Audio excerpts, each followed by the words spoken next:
Narcissist versus manipulator, what's the difference, and which is more dangerous? Introduction, two words we use interchangeably, and shouldn't. Somewhere in the last decade, narcissist became the internet's word for everyone who ever hurt us, and manipulator, its interchangeable twin. The confusion is understandable, the two overlap heavily in the wild, and from inside a painful relationship the labels hardly seem to matter. But the distinction is not academic pedantry. Narcissism and manipulation are different phenomena with different engines, different weather patterns, and, critically, different threat profiles. Confuse them and you will predict the wrong behavior, apply the wrong defense, and be blindsided by exactly the danger you weren't watching for. Two definitions before we start, drawn carefully. Manipulation is a behavior, the covert engineering of another person's choices for one's own benefit. It is a toolkit, guilt, flattery, gaslighting, triangulation, and like any toolkit it can be picked up by anyone, the insecure, the trained, the desperate, the professionally coached salesman, and yes, the narcissist. Narcissism, by contrast, is a personality pattern, a self-organization built around grandiosity, an unquenchable need for admiration, and a specific impairment in empathy.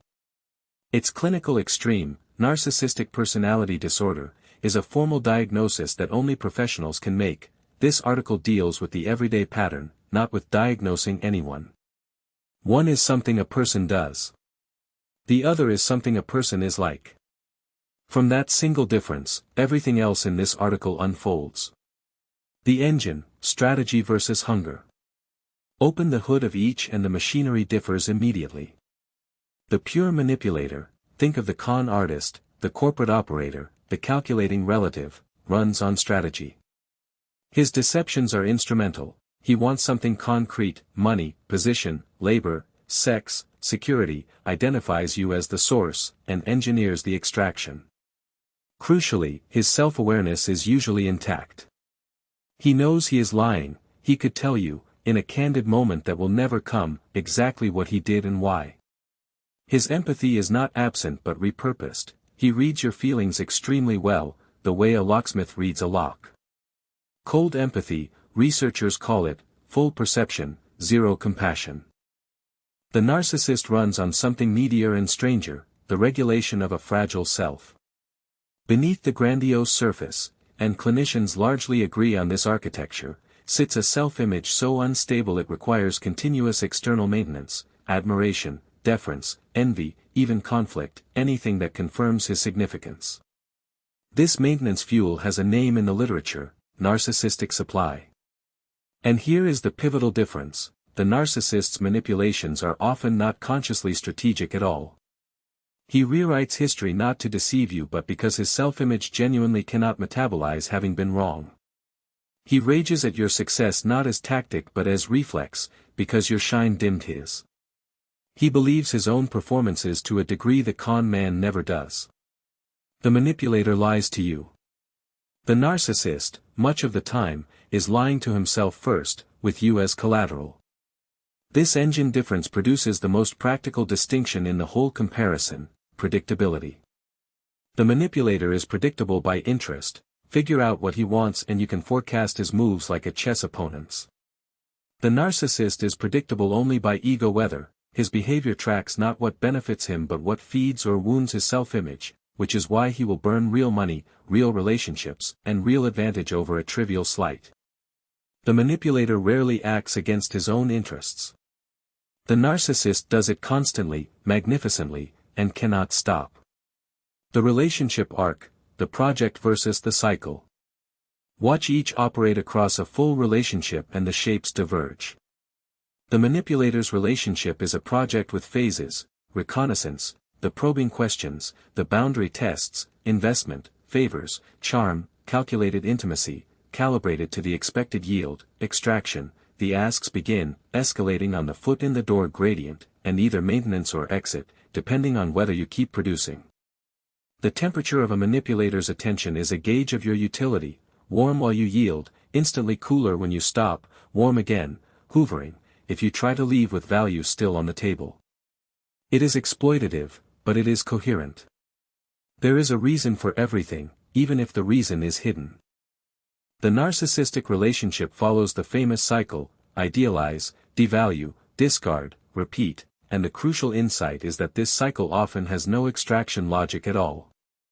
The idealization phase, love bombing of hallucinatory intensity, soulmate declarations, mirroring of your every taste, the pedestal, is genuine in its way. You are, briefly, the perfect mirror, reflecting back a magnificent self. The devaluation begins not when you stop being useful but when you become real. You disagree, you have needs, you shine independently, you fail to reflect. The perfect mirror shows a flaw, and the narcissist's disappointment converts to contempt, criticism, comparison, withering coldness, punishing you for the crime of being a person. The discard, when it comes, is often shockingly abrupt and total, and frequently followed by a hoover when the replacement mirror cracks in turn. Inside each arc, the felt experience differs tellingly.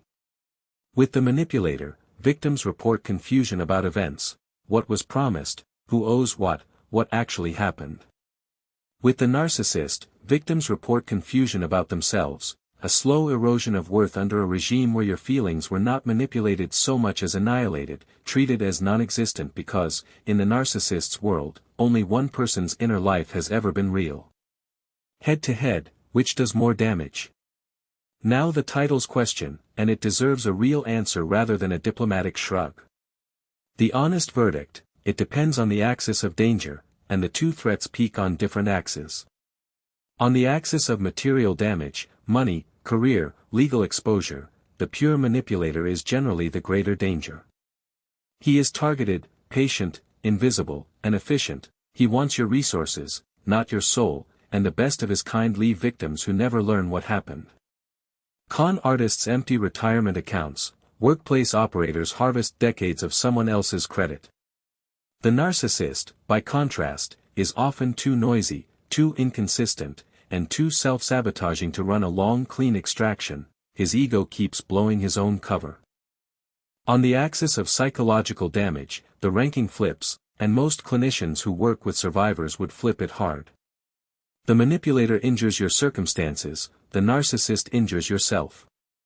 Years inside the idealize-devalue cycle, adored and annihilated by the same face, on a schedule you could never predict because it tracked his inner weather, not your behavior, produce a distinctive wreckage, obliterated self-worth, chronic self-doubt, trauma bonding, the fierce attachment created precisely by intermittent cruelty and reward, and a recovery measured in years. Add the narcissist's signature volatility, the rage when the mask is challenged, the willingness to destroy shared assets, children's stability, or his own life to punish a perceived abandonment, and the narcissist is, on the human axis, the heavier ordnance.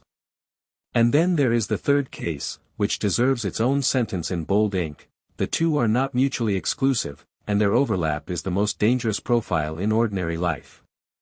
A narcissist with genuine strategic skill, cold planning in service of a bottomless ego, sometimes shading toward the psychopathic, combines the manipulator's efficiency with the narcissist's cruelty and lack of limits.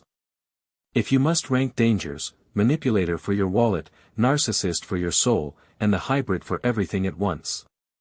Different diagnoses, different defenses.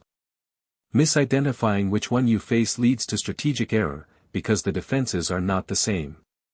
Against the pure manipulator, the game is economic, and you win by raising costs and cutting yield. Everything in the standard toolkit works: the pause before every yes, refusal without explanations, deals in writing, actions weighted over words, witnesses everywhere. Manipulators are rational actors: make yourself unprofitable and they genuinely leave, without much drama, because drama is expensive and you stopped paying. Confrontation is usually unnecessary, the quiet closing of the accounts does the work. Against the narcissist, economic logic partially fails: he is not maximizing yield, he is defending an ego, and he will pay any price to do it. 3 adjustments follow. First, do not feed and do not fight. Both admiration and combat are supply. The working stance is the famous gray rock: brief, boring, neutral, emotionally flat. Second, never publicly humiliate a narcissist you cannot fully escape. The manipulator retreats when exposed, but the narcissist experiences exposure as annihilation and retaliates beyond all proportion. Deliver boundaries privately, factually, without triumph. Third, expect the cycle rather than the deal. Agreements mean little, hoovering is near certain, and the only reliable protections are structural, distance, documentation, financial separation, and, where the pattern is severe, professional guidance and real exit planning rather than one more attempt at the conversation that finally makes him understand. There is no such conversation. Understanding you was never the impairment, caring was. One defense, happily, is shared, your own ground. Strong friendships, outside reality checks, financial independence, and a self-worth that doesn't require this person's signature are armor against both species, because both, in the end, hunt best in isolation. A 60-second field test. If you need a quick heuristic for telling the two apart in your own life, run these 4 questions against the person in mind. 1. Does their behavior track advantage or ego? If their moves consistently make material sense, lean manipulator. If they regularly torch their own interests over slights and image, lean narcissist. 2. How do they handle being wrong in private, with no audience? A manipulator can concede when concession is free, a narcissist cannot afford it even alone.